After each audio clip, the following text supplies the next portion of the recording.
Okay, my dear students, I need to ask you one thing. Have you ever felt that your body is little light whenever you are swimming? Or have you ever tried in a well, you are taking out water and you found that when the bucket was inside the water, it was little light. But as soon as you take it outside, the bucket water is heavy. Why is it so? This is because of a force or a process known as buoyancy. What is buoyancy? Or I can say buoyant force. It is that force acting on an object when the object is immersed inside the liquid. Okay, as soon as you immersed any object inside the liquid, an upward force acts on the body. That force is known as buoyant force. The magnitude of the buoyant force depends on the density of the object as well as the density of the water. Now suppose you have seen that an empty bottle floats on the surface of the water, whereas a pin, if I throw inside the water, it goes and sinks. What is the reason behind this? This is because of the density. As we know, density is equal to mass by volume.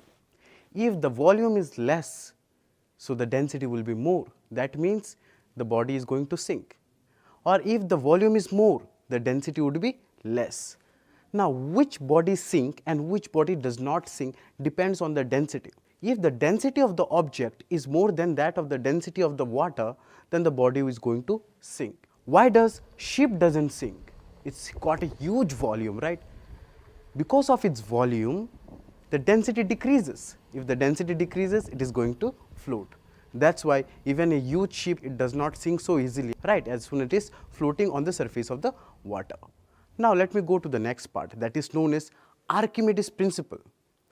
Within the application of buoyant force only it comes. Archimedes principle talks about whenever there is an upward force, that is the buoyant force got equal to the weight of the object when it is immersed in the water, then only the application of buoyant force comes.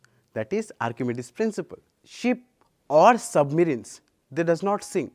The reason? Because they go for Archimedes principle. There is one thing also we need to know from this topic, that is known as relative density.